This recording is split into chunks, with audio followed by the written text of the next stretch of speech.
In today's video, I'm going to teach you how to give colors to table in FigJam.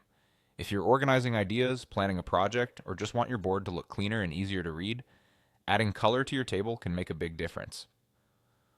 I'll walk you through the process from opening FigJam to picking the color, and share a few helpful tips along the way to keep everything clear and accessible. Start by opening your web browser and going to figma.com. Log in with your usual credentials to access your workspace. Once you're in, you'll land on the Figma home screen. Here you can get to your FigJam board in two simple ways. Click the FigJam section to view all your FigJam files, or choose a recent file from the dashboard if your board is already listed there.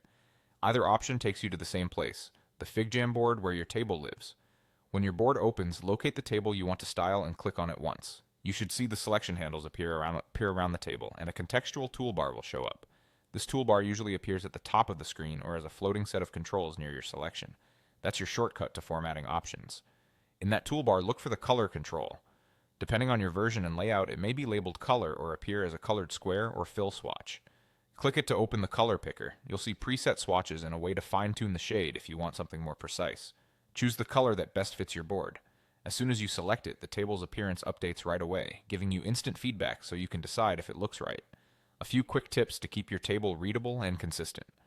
Aim for colors that provide good contrast with your text, especially if your table includes a lot of information. Softer tones can help highlight sections without overwhelming the content, while bolder colors are great for headers or key areas. If you're working with a team, consider sticking to a simple palette so your board feels cohesive. And remember, if the color doesn't look quite right, you can always change it again or undo your last action. That's all you need to give color to your table in FigJam. Log in at figma.com, open your FigJam file or recent board, click your table, open the color tool, and choose the color that fits your design. Thanks for watching and happy creating.